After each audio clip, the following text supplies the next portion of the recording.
I'll give you 5 minutes before and over to you. Thank you.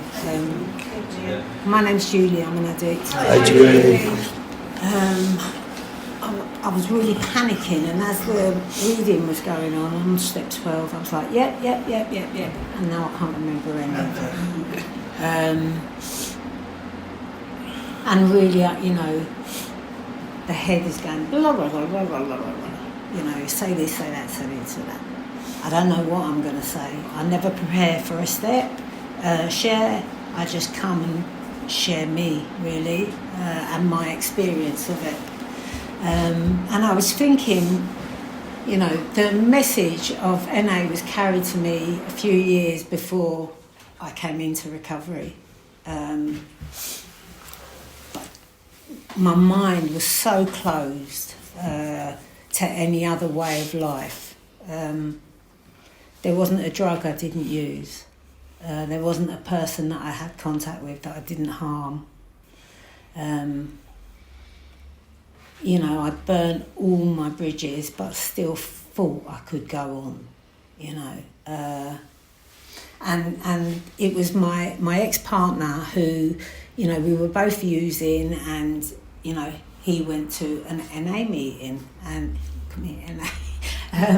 He went to an NA meeting and come home and said that, there's this and that, and there's all these people and they're clean, and I just poo-pooed it off because my mind, I think, from a really young age, I had really low self-esteem, so it was almost too much for me to think I could not use drugs.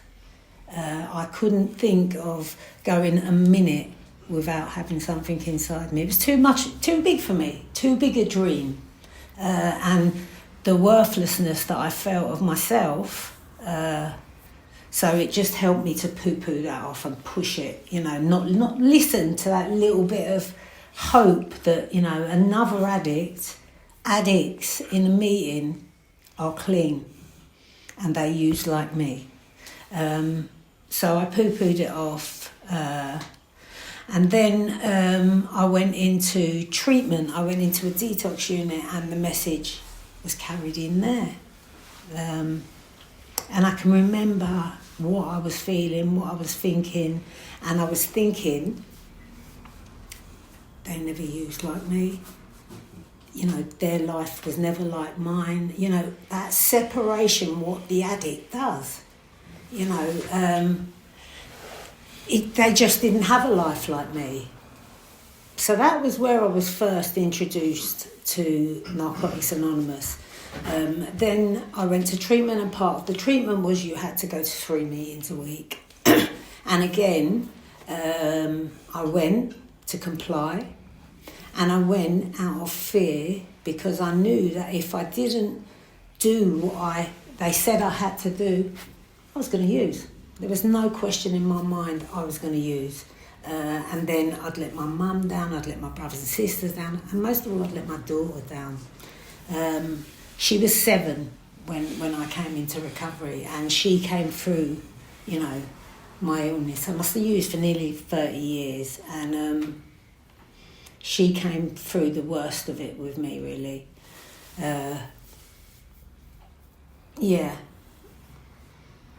And no love, nothing could make me stop using drugs. I didn't know how to. I didn't know you could. I didn't know anyone that had stopped using drugs. Like I said, my mind was too closed for me to think that even possible.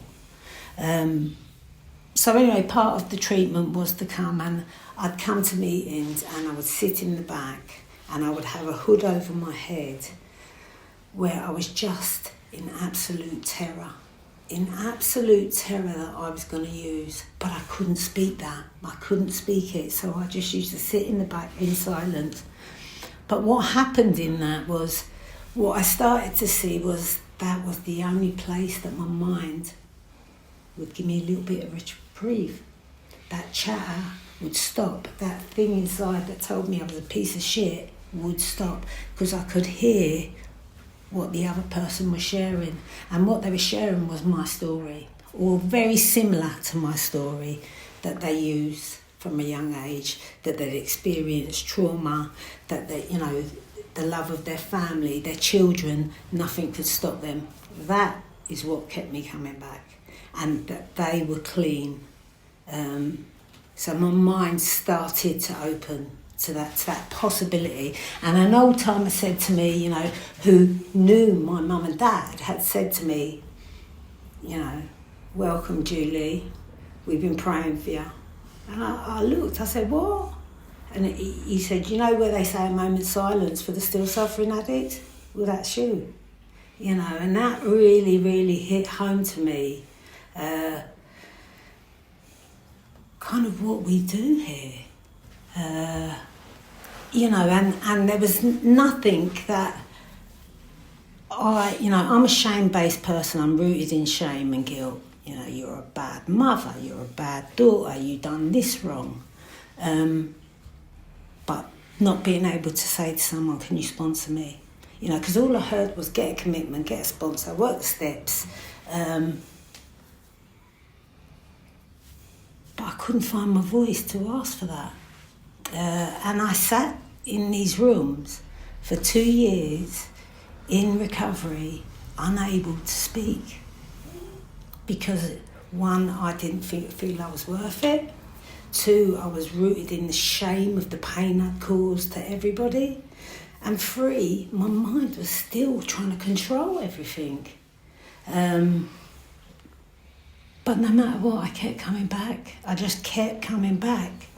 And there was a woman who I'd used with for many years, you know, and she'd found recovery, and she approached me in a meeting and, you know, kind of talked to me about NA and what we do here and, you know, what we get here. And she asked me, would I like to go through the steps? And I could breathe for the first time that maybe, just maybe, I can do this.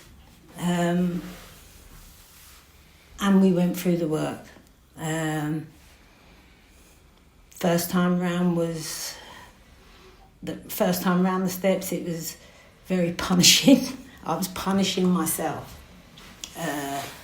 You know, the second time round, it was like a flower opening, if you like. I began to see myself as being human. I was human.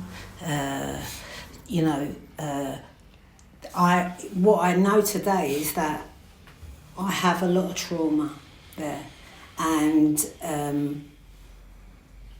the drugs covered that for me.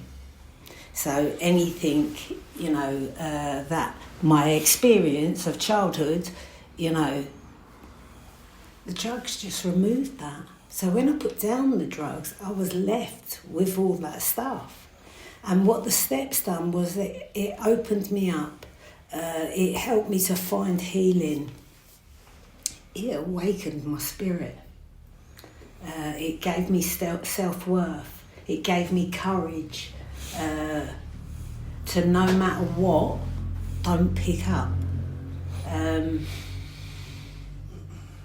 You know, and since the day that I got clean, thank God I haven't picked up.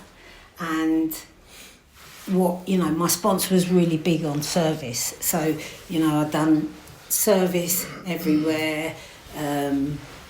I've never once said no to a share. Never once in my whole time in recovery, because it's an honour to be asked to do a share, to share your experience, because as it says, the addict one day clean can help the addict who's 2 days clean. That humility to know that I don't know everything, and if I don't know, I pick up the phone or I come to a meeting, I share it.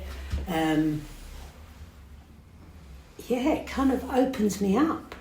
You know, and I was thinking about, you know, where I met Ian, you know, and we used to go to the same meeting in early recovery, you know, batshit crazy, you know, but we'd show up week after week after week, you know, taking the tea commitments, taking the Greta commitments, you know, everything that was going.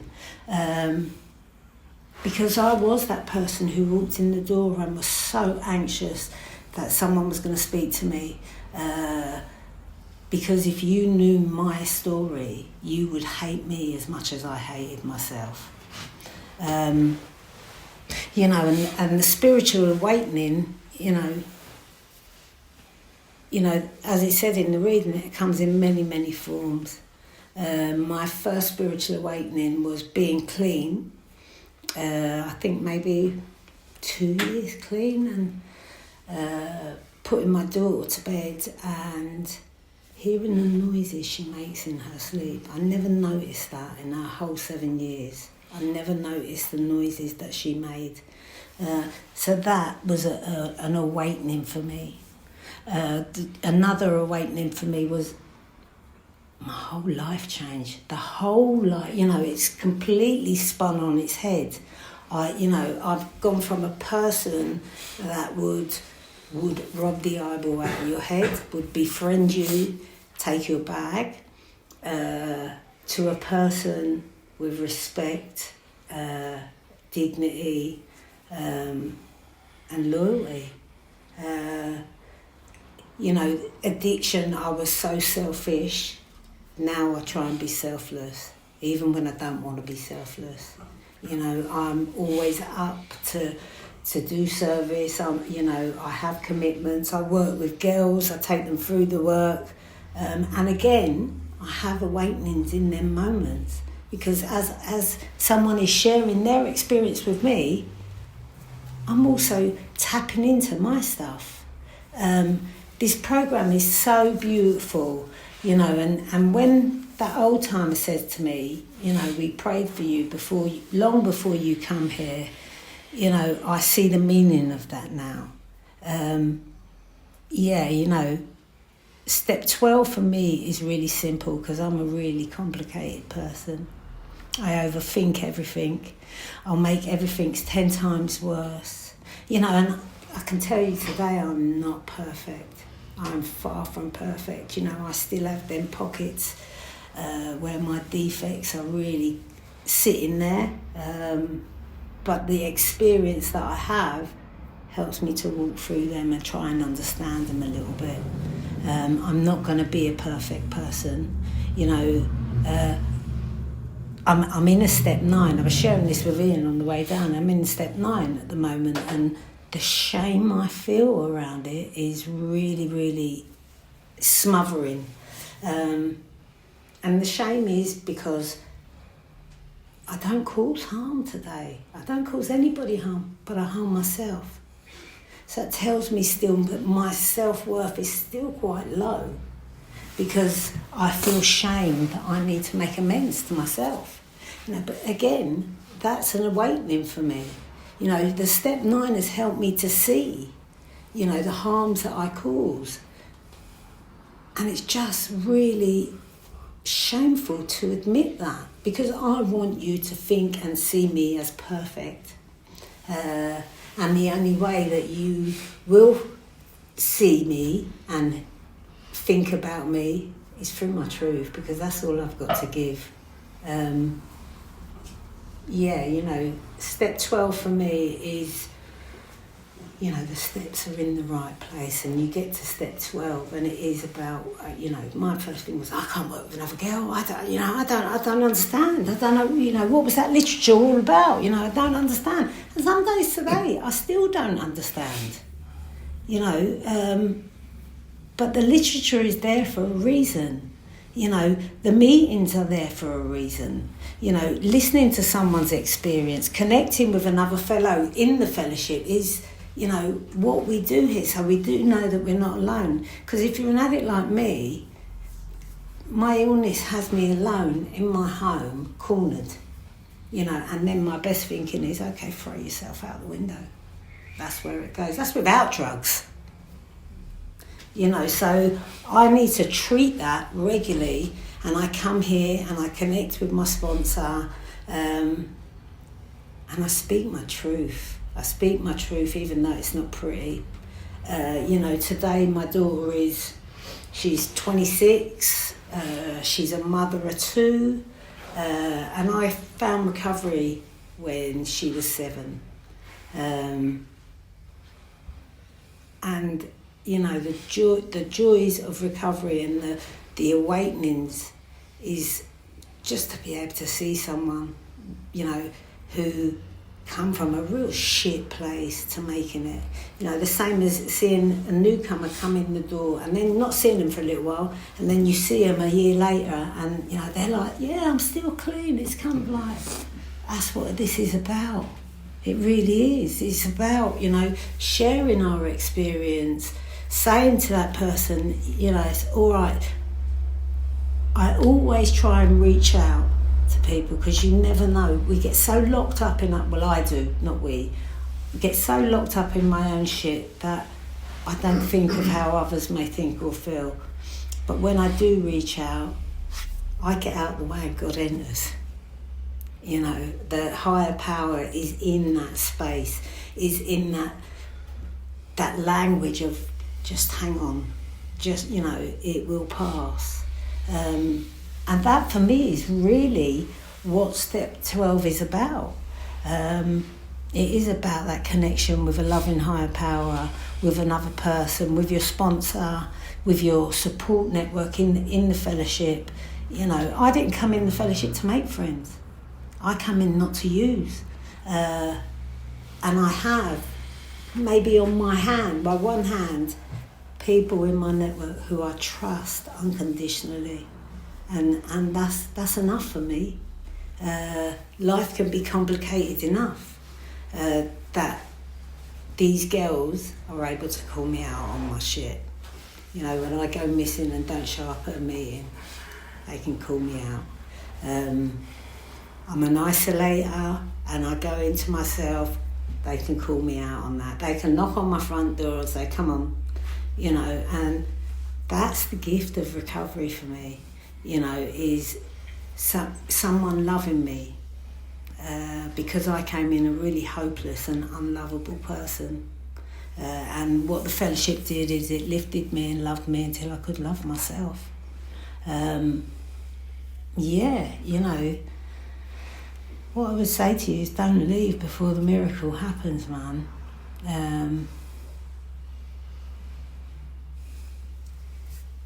If you do what we do here, you will never have to use again. You will never have to pick up another drink, another drug, nothing. And, you know, don't get it twisted because the steps can be really hard. You know, it can be really painful, you know, when you're looking at your powerlessness and your unmanageability. It's just, you're in the trenches. And then when, you know, that surrender, you know, how do you know, I can remember saying, how do I surrender? I really believed I'd surrendered, but I hadn't, because I still was trying to navigate recovery my way. You know, and then looking at myself in inventory in a 4 and, you know, sharing the most deepest, darkest things that were coming to my grave that nobody was ever going to know about. You know, and then sharing that with someone who loved me unconditionally. You know, for me, step 6 was a really painful step because I didn't know how to let go. I didn't know, you know, I kept behaving in a way that caused so much pain and I didn't know how to stop it. And then step 7, living in my assets. You know, seeing that I was human and normal, you know, was a breath of fresh air for me. And then, you know, watching myself in inventory and then, you know, that connection. The connection is the higher power is in that moment where, in this moment, you know, in a moment with your sponsor, in a moment with your girls or your boys, you know, I'd love to say to you, you know, I promise you, you never have to use. But everybody's got their own experience.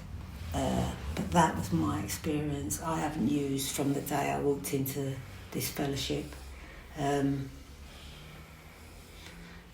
Is life Rosie, life can be really difficult, you know. But no matter what, I don't pick up. You know, I work with others. I make myself available to the fellowship. I work the steps. Steps are great when you're in here, but it's when you take it outside in your life. You know, I carry what I do in here outside in my life, in my family life. You know, it's changed the way I react. It's changed the way I respond to people. I'm not so hard. I'm not so motivated in what's in it for me. So I've become selfless, and that's what the work has done to me. So when you talk about an awakening, the awakening for me was a complete life change. So, you know, I owe an awful lot to Narcotics Anonymous and the 12 Steps, because it's given me freedom. And I don't just stop there, you know, with the steps. I go round again, you know, and because I'm like an onion, you know, there's so much more to reveal. And yeah, you know, I'm honoured to be asked to do service. I'm honoured to be able to share my experience.